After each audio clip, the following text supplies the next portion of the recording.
You're such an asshole. All right, I am aware that the audio and visual, I thought this would be better, but that light didn't go on. Now it's all dark and gloomy. We got a Clarey test request. If you have a Clarey test request, you can always go to assholeconsulting.com. Darius writes, want a Clarey test on one of the old gangster black conservatives, Booker T. Washington. I think pretty much every slave was an old school conservative. I think they all wanted to be the part of the Republican Party. But no one knows their American history. Though I have to admit, Booker T. Washington, Frederick Douglass, along with the Civil War and all of U.S. history, I know this may shock all of you. Teachers were so bad, I don't remember any of it. I really don't, because they kept shoving it in our face all the time, like this and that and that. And remember these dates, and it's like, yeah, they fought a war on slavery and something about a Mason-Dixon line.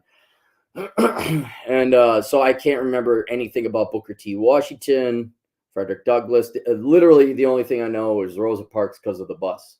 Because when you're a kid, you're like, oh, I get that. Yeah, she's sitting in the front. Well, because the cool kids in the olden days, at least back when I was, it's like you want to sit in the back of the bus. That's where all the cool kids hang on. All the squares sat up front. I sat kind of somewhere in the middle. But dang. All right, so let's pull them up here. Let me go. I'm literally going to be like, oh, that's what he did, because I don't remember. Okay, Booker T. Washington, 1856, 1915. So he was 60 years. Well, I didn't live that long. I guess they didn't live that long back in those days.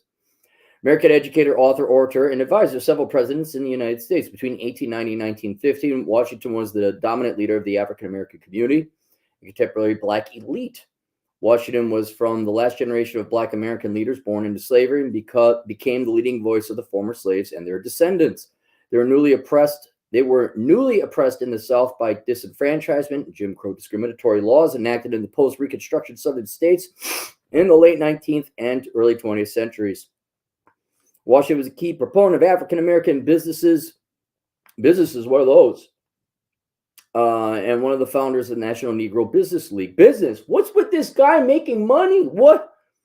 I do, especially if you go on Fresh and Fit, man. You see the brothers got hustle. There is a hustle, I wouldn't call it a wave, but it's no more of this lie down and take it BS. People are being more proactive. His base was the Tuskegee Institute, a normal school, later historical black college in Tuskegee, Alabama, which he served as a principal. As the lynchings of the South reached a peak 1895, Washington gave a speech known as the Atlanta Compromise, brought national fame, called for black progress through education, entrepreneurship. No, whoa. Let's be honest. Not most of the black people that tune into my show, or even on this side, I hate to call it political spectrum, just red pill. You guys will all be for them. But most of the mainstream, certainly mainstream Democrat black people, you would hate this guy. You would call him an Uncle Tom in half a second. Absolutely half a second. Rather than trying to challenge directly the Jim Crow segregation and disenfranchisement of black voters in the South. Very practical. Boo. Well, I'm just going to go scooting down here. Early life, he was born into slavery, so he didn't come from wealth. Booker was born into slavery to Jane, an enslaved African-American woman on the plantation of James Burroughs in southwest Virginia, near Hales Ford in Franklin County. God, Atham, look that up. He never knew the day, month, and year of his birth, although I was April 5th. I already know his father, said to be a white man who resided in the neighboring plantation. Oh, so I guess he's half white, half black. Man played no financial or emotional role in Washington's life. From his earliest years, Washington was simply known as Booker, with no middle or surname. And they're obviously there's pages of this here. After emancipation, Jane took her family to the free state of West Virginia to join her husband, Washington Ferguson, who had escaped from slavery during the war and settled there. The illiterate boy Booker began to painstakingly teach himself through. Dude, he's an autodidactic. What we got to do now? You all got to teach yourself on the internet, and your teachers and professors and your parents aren't going to do it for you. Him and what's his name? Lincoln. He always read by candlelight. There you go. What did he do? He took responsibility and agency for his own outcome. There were no welfare programs. There was no EBT or WIC.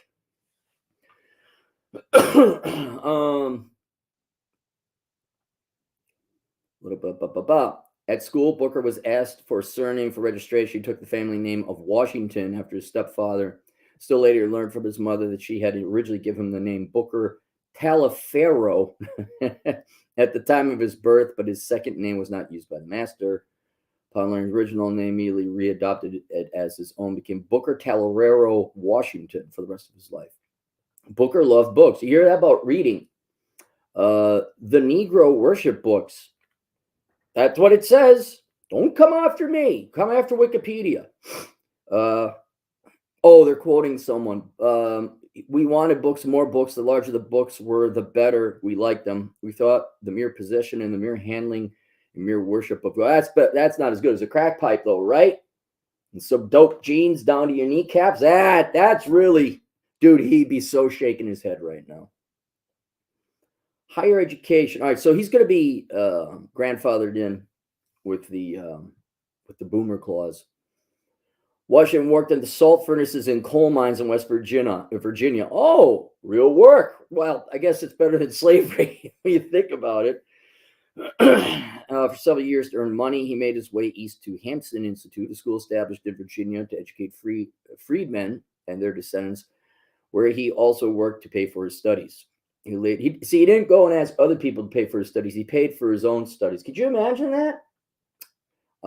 He later attended Wayland Seminary, Tuskegee. Institute President Samuel Armstrong recommended Washington, then age 25, become the first leader of Tuskegee Normal and Industrial Institute.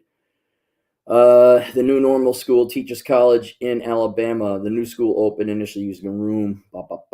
Next year, purchased former plantation be developed as a permanent site of the campus. Under his direction, students literally built their own school, making bricks, constructing classroom barns and all. How awesome is that? How invested would you be in that? There's your college experience. Oh, but I know you millennials and soy boys and Zers. Oh, I get calluses on my hand. I just want to study and help out the community and learn about oppression and get my degree in justice, sociology, women, lesbians, poetry studies.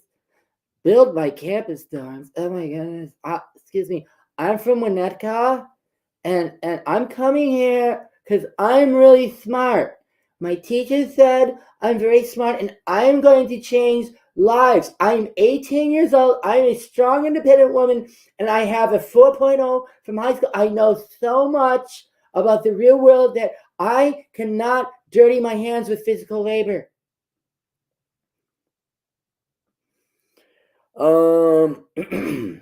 And growing their own crops and raising livestock, both for learning and to provide the most of the basic necessities.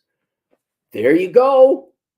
Both men and women had to learn trades as well as academics. You're teaching the women how to do real work too. I thought you just blow smoke up their ass and tell them how great and amazing they are, and they're going to save the planet and change lives.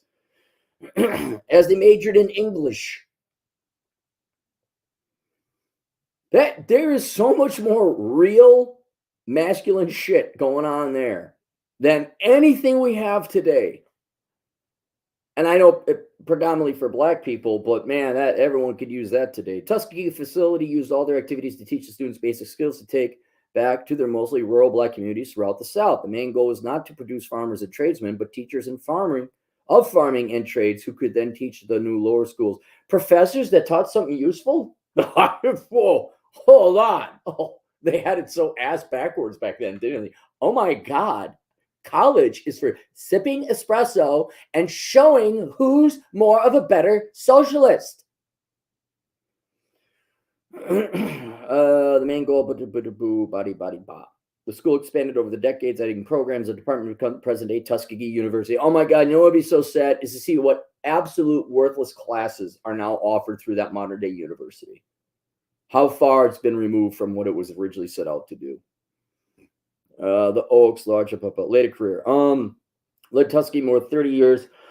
After becoming the leader as he developed it, add to the curriculum and facilities, Academy become prominent national leader of African Americans with considerable influence with wealthy white philanthropists and politicians. Washington expressed his vision for his race through the school. He believed that by providing needed skills to society, sit down. Hey, 90% of you black people that vote for Democrats, you might want to put stuff in yours and be more ignorant, okay? African Americans would play their part, leading to acceptance by white America. He believed that blacks would eventually gain full participation in society by acting as responsible, reliable American citizens. Wow! I'm glad you put the cotton in your ear. They'll plug them up. Shortly after the Spanish-American War, President William McKinley, most of his cabinet visited Booker, Washington. By his death in 1915, Tuskegee had grown to encompass more than 100 well-equipped buildings, with 1,500 students, 200 faculty members teaching 38 trades and professions, an endowment of... Dude, that guy did more... But that's like the original trade school. That guy did more to get blacks out of poverty than all. That guy, okay, we'd have to adjust for inflation and all that, but let's say modernly, that would be about a $10 million campus, maybe over 30 years. Let's say it was $50 million operating expenses. That puny little budget has done more. That one man did more to improve black standards of living than literally tens of trillions of dollars the past 60 years. And I can say that with confidence, not because I'm an economist, because the past, whatever, 10, 20, 30 trillion dollars we spent hasn't done anything. But this guy, we're going to teach you skills, employable trades, building. Right now, that's what I'm telling every young guy right now. I'm like, go learn to build your own house. Go get one of them tough shits. Learn to do your own play. Buy the land, build your own house on the cheap. Now you got lodging, you're squared and ready to go. And you avoid having to drop $400,000 on a starter home.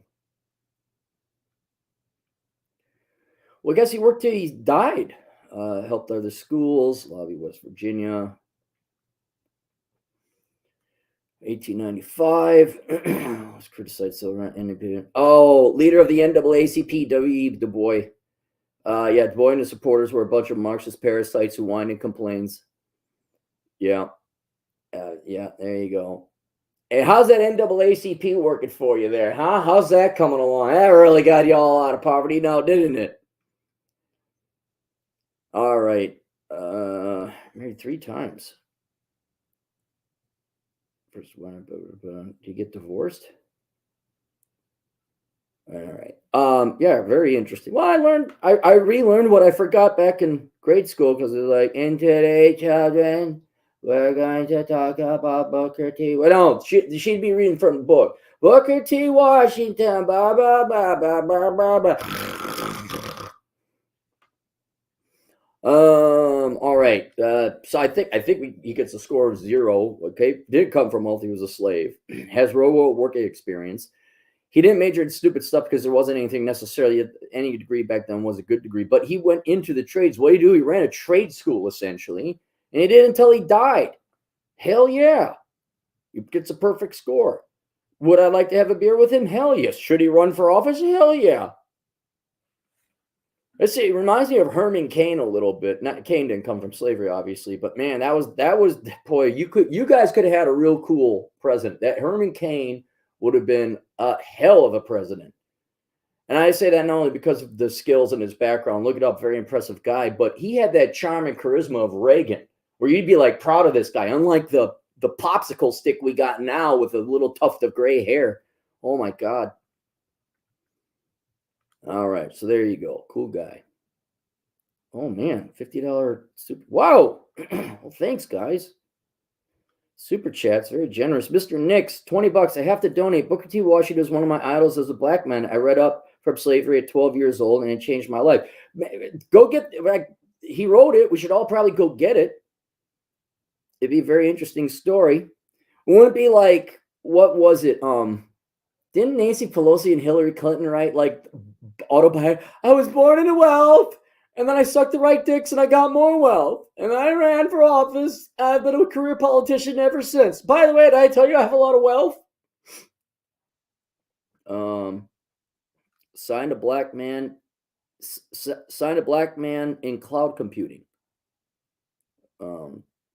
Sign, comma, a black. I see what you're saying. Yeah, good. Oh, you can work remote, man. That's great.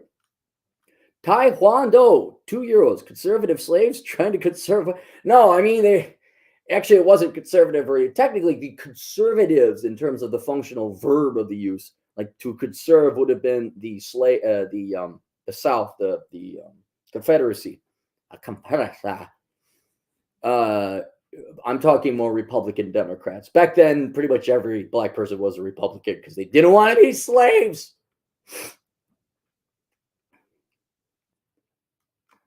And then Mr. Nix, 50 generous dollars. Thank you very much. Wait, was it you the same guy that did the thing? Oh, it is. Man, $70 just because I did Booker T. Washington?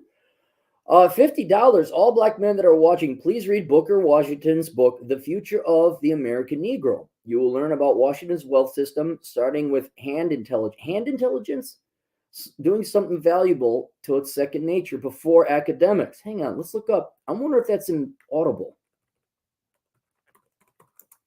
Hang on, let me pull this up. The Future of the American Negro. Let's type that in. Dude, it wouldn't just be black dudes that could use it. It could be every little spoiled brat from the suburbs who thinks real work and changing oil is beneath them.